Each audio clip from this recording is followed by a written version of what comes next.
د امریکا له ولسمشر څخه د افغانستان د ولسواکۍ واکمنۍ د لومړي مرستیال ولسمشر مهمه غوښتنه.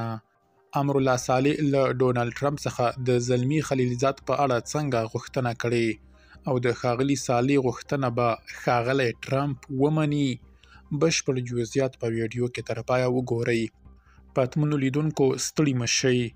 د جمهوري نظام لومړي مرستیال امرالله صالح په واشنګټن کې د وړمې ورځې له پیښې وروسته په غبرګون کې ویلي چې امریکا دې د مجازاتو او واقعي مخنیوي په توګه د زلمي خلیلزاد تابعیت لغوه کړي.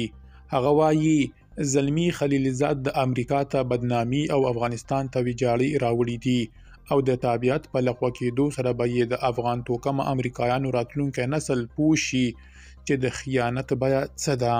نوموړي په یو بیان کې د امریکا له حکومته غوښتي چې د واشنګټن پیښه په 40 میلیوني افغان ملت کې یوازې یوه بدترین سړي کړې او له امله یې باید ټول افغان ملت ونه رټل شي. هغه د مخکیني ولسمشر جو بایډن د ګډو وډو وتلو پریکړې له امله امریکا کې و. هغه همداراز په دریمه غوښتنه کې په ټینګار ویلي چې امریکا د اوسنۍ افغان واکمنۍ ته هره اونۍ لسګونه میلیونه د ډالرو کڅوړې لیږد بند کړي. وړمه ورځ د امریکا په پلازمینه واشنګټن کې د یوې وسلوالې پیښې په پایله کې 2 امریکایي ملي ګارډ سرتیري په نښه شول چې د سارا ویکستروم په نوم یوې غړي د سختو ټپونو له امله ساه ورکړه. زلمی خلیلزاد چې پخوا د افغانستان سولې لپاره د امریکا ځانګړی استازی و، د کابل له اوسنۍ واکمنۍ سره د دوحې قرارداد له امله له پراخو نیوکو او تورونو سره مخ دی.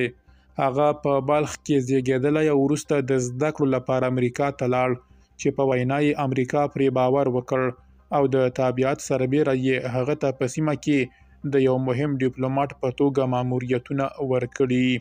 درنو لیدونکو له ملتیا مو مننه.